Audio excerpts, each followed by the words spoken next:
Selamat datang di podcast Kopi Hitam.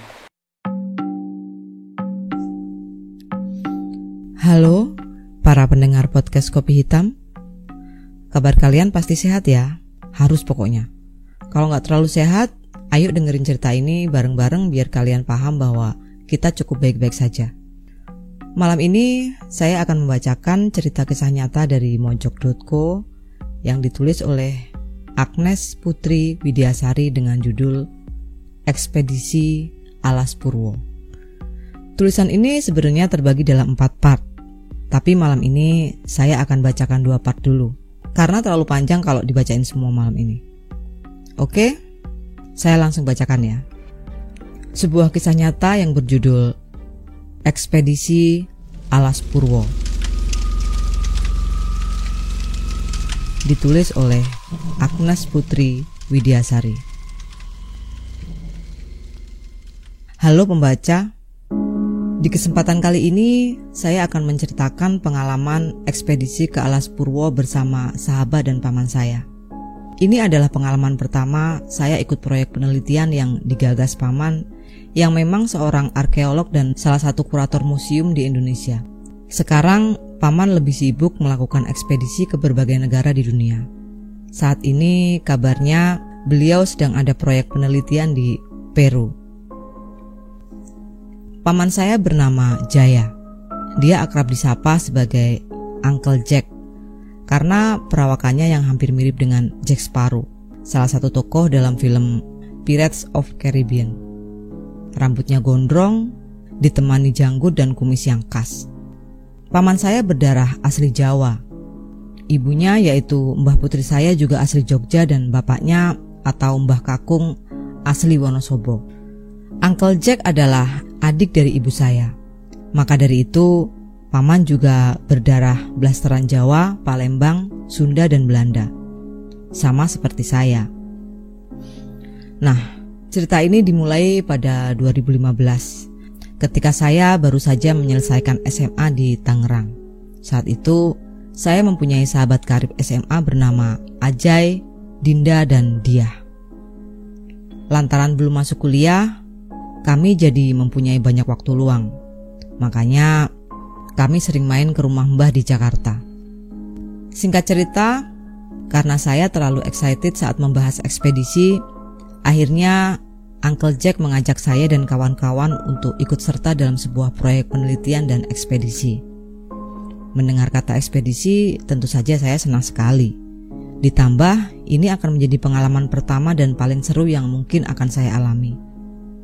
Kami sebenarnya semua setuju, namun sayang, 1 hari sebelum keberangkatan, salah satu sahabat saya yang bernama Diah tidak bisa ikut karena tidak mendapatkan izin dari orang tuanya. Hari keberangkatan tiba. Saya, Ajay, Dinda, dan Uncle Jack serta beberapa anggota tim penelitian tiba di Bandara Soekarno-Hatta. Saat itu tujuan kami adalah Bali. Di sana Uncle Jack harus bertemu dan menjemput teman-teman arkeolog yang berasal dari Australia. Kalau tidak salah namanya Ethan dan Damien. Setibanya di Bandara Ngurah Rai, kami bertemu dengan Ethan dan Damien yang memang sudah tiba di Bali 1 hari sebelumnya. Kami pun pergi ke villa yang sudah disewa oleh Ethan dan menginap 1 hari untuk beristirahat. Saya ditunjuk Uncle Jack sebagai fotografer, sedangkan Ajay dan Dinda menjadi tim support. Intinya, ekspedisi penelitian ini bertujuan untuk meneliti flora, fauna, dan beberapa situs peninggalan zaman kuno. Keesokan harinya, matahari cukup cerah saat kami berangkat ke bandara lagi. Menggunakan jalur darat akan memakan waktu terlalu lama. Setelah sampai di Banyuwangi, kami segera menuju kantor Balai Taman Nasional Alas Purwo untuk memverifikasi perizinan. Kendaraan yang disewa Uncle Jack tidak tanggung-tanggung. Mereka menyewa 4 unit mobil off-road dan 1 helikopter untuk berjaga-jaga jika terjadi hal yang tidak diinginkan. Barang-barang yang dibawa juga cukup banyak untuk kebutuhan ekspedisi yang mungkin akan memakan waktu yang lama, mengingat kami akan menelusuri seluruh kawasan Alas Purwo seluas 43.420 hektar Mengingat panjangnya penelitian di Alas Purwo, saya, Ajay dan Dinda tidak wajib ikut sampai tuntas. Setelah berkas-berkas dan proses verifikasi selesai, kami segera menuju ke pos riset Rawabendo dan disambut gapura selamat datang. Perasaan deg-degan dan senang bercampur aduk menjadi satu. Ketika kami sudah melewati pintu masuk itu, pepohonan yang rimbun dan juga suara hutan menghiasi keadaan.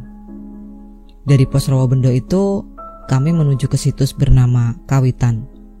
Saya melihat Uncle Jack, Ethan dan Damien sibuk meneliti tumpukan bebatuan. Iya, memang lebih terlihat seperti tumpukan batu bata besar.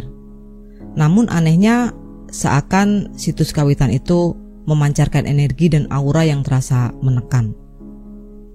Saya jadi ikut mengamati situs Kawitan cukup lama. Namanya saja menjadi fotografer. Ya, muncul rasa heran. Kenapa disebut situs keramat? Padahal hanya terlihat seperti tumpukan batu bata saja. Nah, ketika asik mengamati, perhatian saya tertuju ke sosok laki-laki yang mengenakan pakaian serba hitam. Tentu saja saya juga memotret laki-laki itu. Lantaran kepo, saya memanggil Ajay dan Dinda untuk memastikan apakah mereka melihat sosok laki-laki itu. Ajay dan Dinda menghampiri saya yang saat itu sedikit melamun. Tepukan tangan Ajay yang mendarat di pundak saya cukup mengagetkan. Saya bertanya kepada mereka berdua mengenai sosok laki-laki itu. Mereka melihat juga. Ajay mengetahui beberapa informasi mengenai sisi mistis yang terjadi di Alas Purwo. Dia lalu menjelaskan kepada saya dan Dinda sembari menunggu Uncle Jack dan rekan-rekannya selesai meneliti. Kalian tahu nggak? Alas Purwo itu termasuk salah satu hutan angker yang ada di Indonesia loh, khususnya Pulau Jawa. Kalau kata penduduk setempat, Purwo itu diartikan sebagai permulaan. Jadinya kemungkinan Alas Purwo ini menjadi hutan tertua dan menjadi kerajaan gaib. Ditambah juga bapak-bapak tadi kemungkinan adalah salah satu pertapa yang memang sedang ilmu, kata Ajay dengan suaranya yang sedikit cempreng dan melengking. Dinda yang memang senang mendengar kisah-kisah mistis di Indonesia juga ikut menjelaskan mengenai Alas Purwo. Ini aku tahu dari nyokap ya. Kamu lihat kan tumpukan batu bata di sana yang lagi diteliti itu? Dulu banget ada penduduk setempat yang bawa pulang batu dari situs itu. Tahu nggak? Selang beberapa hari orang yang bawa batunya langsung kena musibah. Ujar Dinda menimpali dengan cukup semangat. Saya sendiri memang percaya dengan adanya hal-hal goib. Mengingat salah satu trauma yang masih saya simpan sampai saat ini terjadi karena kejadian di luar nalar ketika saya masih kecil. Apalagi katanya juga kalau udah masuk Alas Purwo, apalagi masuk ke area terlarang, bisa-bisa tersesat loh. Tambah aja yang sepertinya malah jadi keasikan menceritakan kisah horor. Halah, gak bakalan tersesat. Orang kita juga ditemani sama TNI kok. Udahlah, gak usah cerita yang aneh-aneh. Saya mencoba menampik rasa takut dengan mengalihkan pembicaraan dan berusaha berpikir secara logis. Padahal di dalam hati, jangan sampai saya mengalami kejadian aneh-aneh lagi. Suara Uncle Jack memecah keheningan dan perasaan takut yang tiba-tiba muncul. Dia memanggil kami untuk mendekat.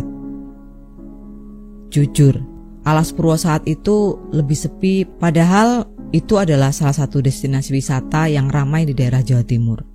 Mungkin dikarenakan adanya kegiatan penelitian dan ekspedisi. Waktu itu saya nggak ngelihat ada wisatawan, kecuali laki-laki parubaya tadi. Mungkin saat itu masih siang hari dan cuacanya cukup panas. Anehnya, kami tidak merasa kegerahan sama sekali.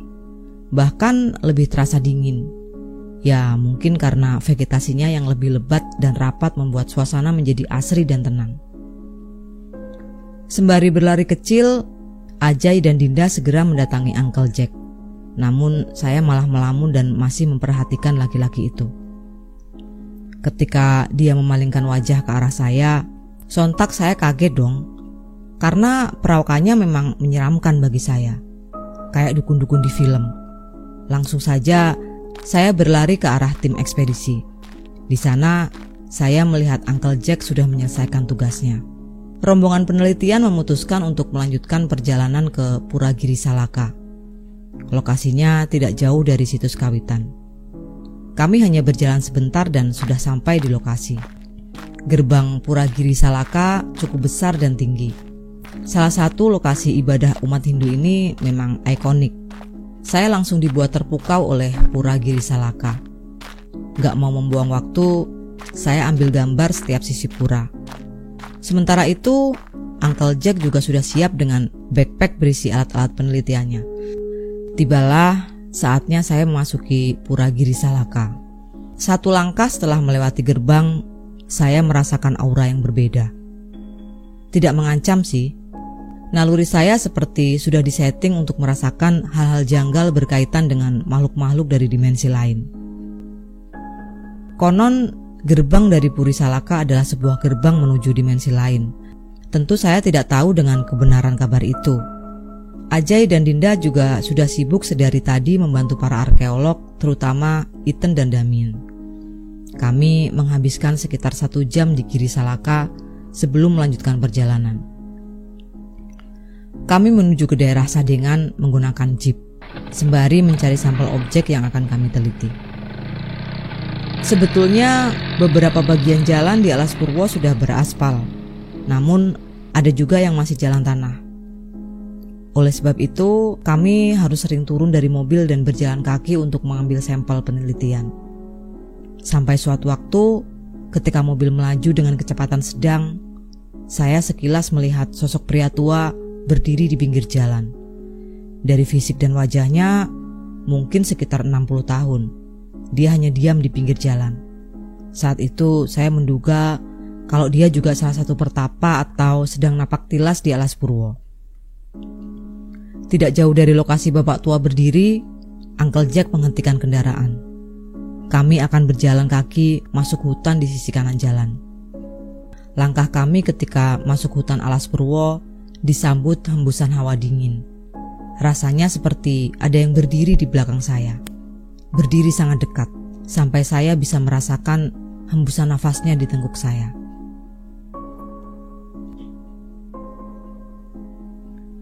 Baru beberapa jam berlalu, saya sudah merasa letih sekali. Mungkin pekerjaan sebagai peneliti dan arkeolog bukan pekerjaan yang cocok untuk saya.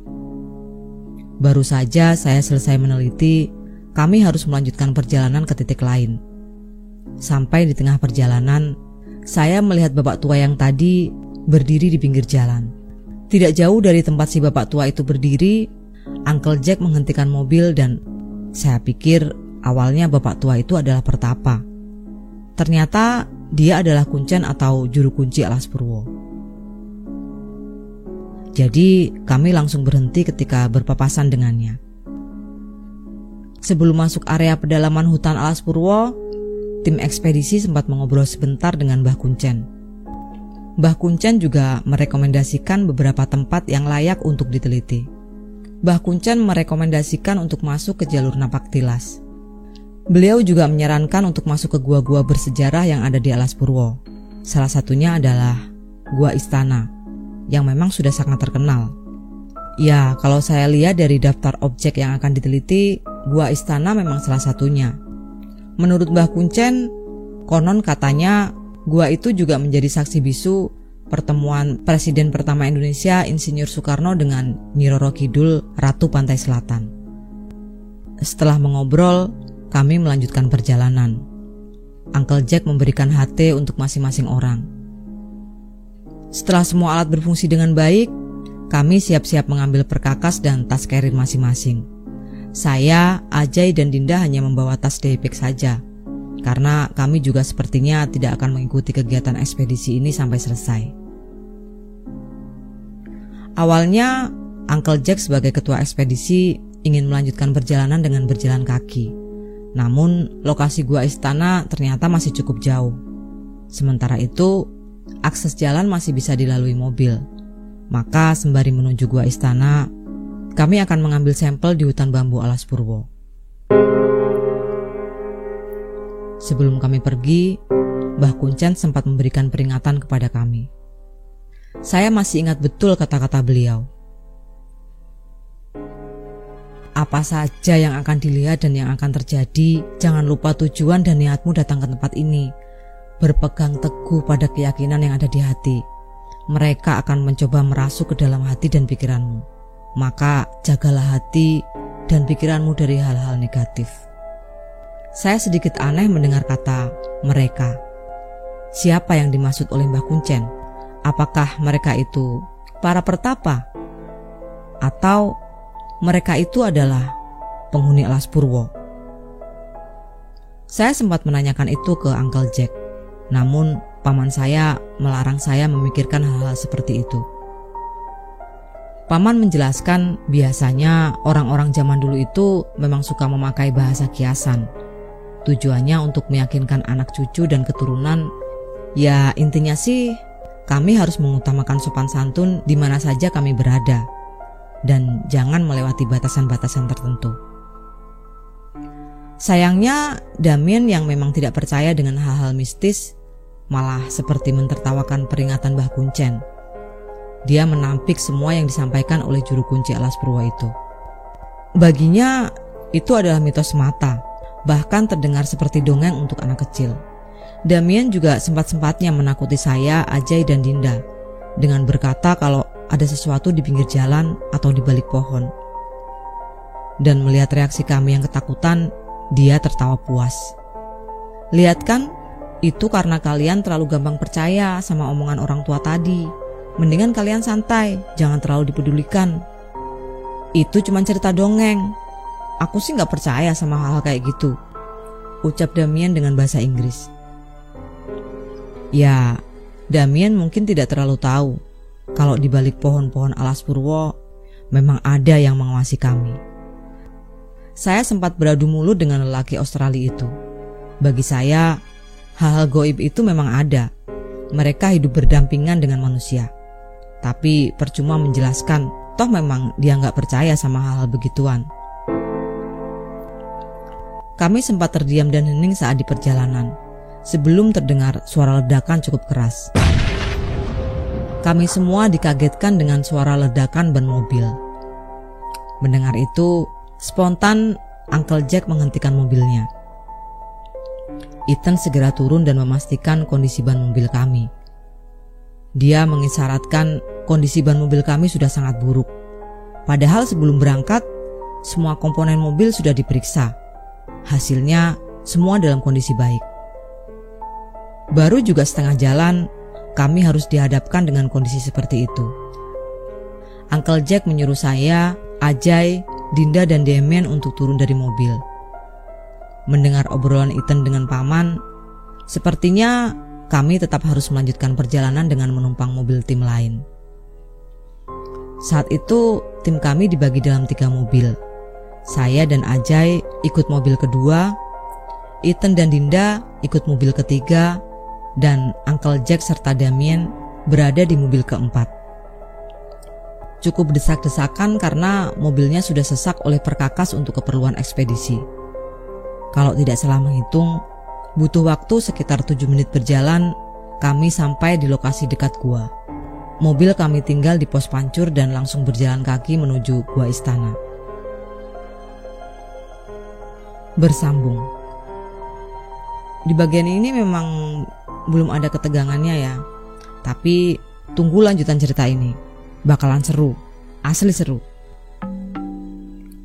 Ya udahlah, pokoknya kalian jangan cuma dengerin sampai sini. Tunggu saya bacakan lanjutan ceritanya besok malam. Cukup segini dulu untuk malam ini. Terima kasih sudah mendengarkan sampai selesai. Saya Sari, sampai jumpa di cerita selanjutnya.